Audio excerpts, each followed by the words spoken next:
kırmızı güller verin. Güller ağlar bana.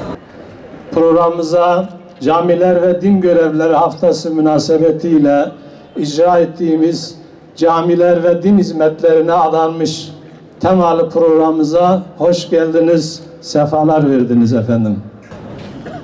Bismillahirrahmanirrahim.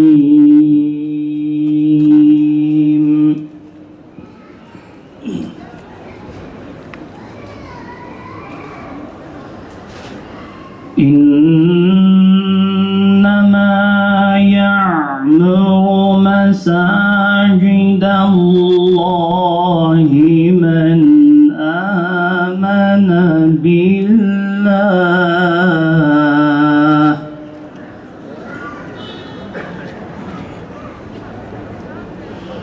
men âmene billahi vel yevmil âkhir ve men yakhşa illallâhe fe'asâ ulaik. Değerli kardeşlerim, camiler medeniyetimizin tapularıdır. Mezar taşları, kitabelerimiz, medeniyetimizin, vatanımızın tapu senetleridir. Din görevlilerimiz bunun içinin mamur edilmesi için gayret eden kardeşlerimizdir. Bu sebeple camilerimizde emeği geçen kardeşlerimizin emeklerini zayi etmemesini Cenab-ı Allah'tan niyaz ediyorum. Camiler Haftası, camileri anlamak, içini imar etmek için bir hafta aslında yeterli değil. Bu sembolik bir zamandır. Bütün zaman içerisinde milletimiz, ümmeti Muhammed camilerle hemhal olur.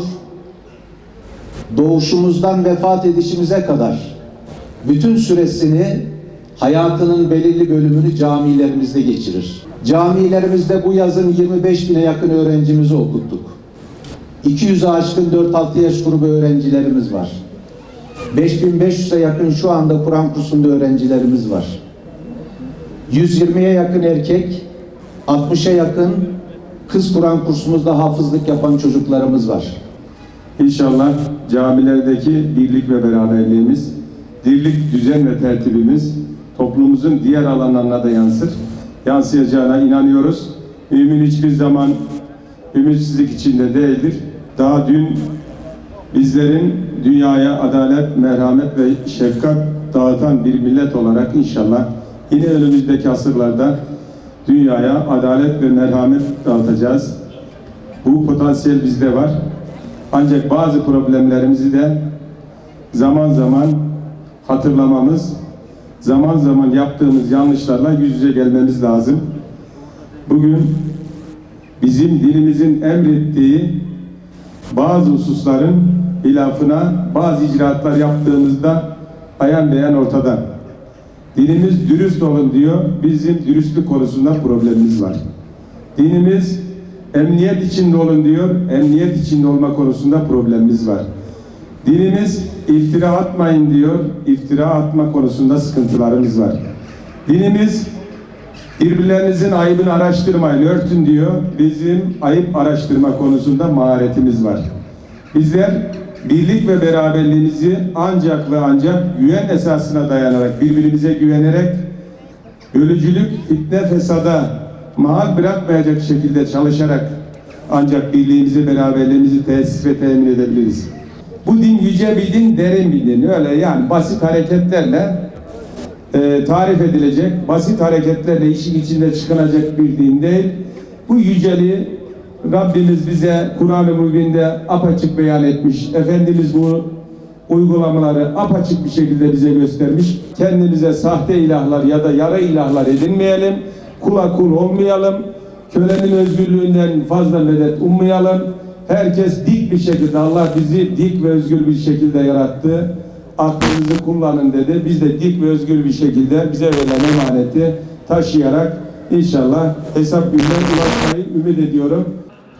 Ey Allah'ım beni senden ayırma,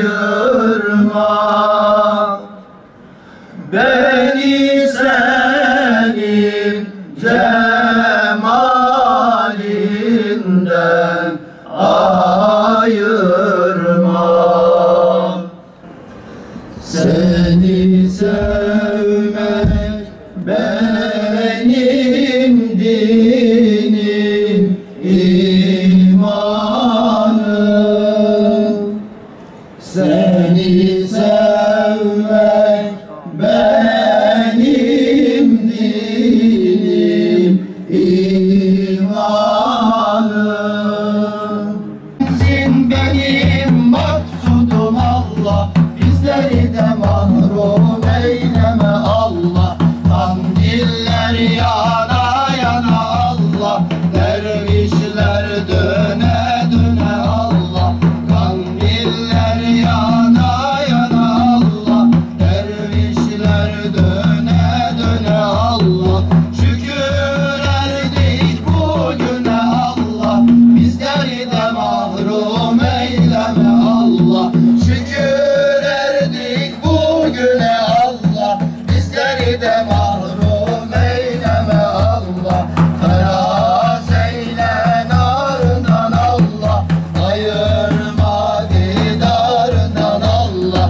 Taraz eyle narından Allah, ayırma didarından Allah. Rızâ-ı bende o sultan-ı can, Rahim-u Rahman, Latif-u Mihriban, Asimane besitun ve kirbenin, surete bakhalu khat ve aferin. Necme sucu khatadinu sitem, licide ihsanu gufranu kerem.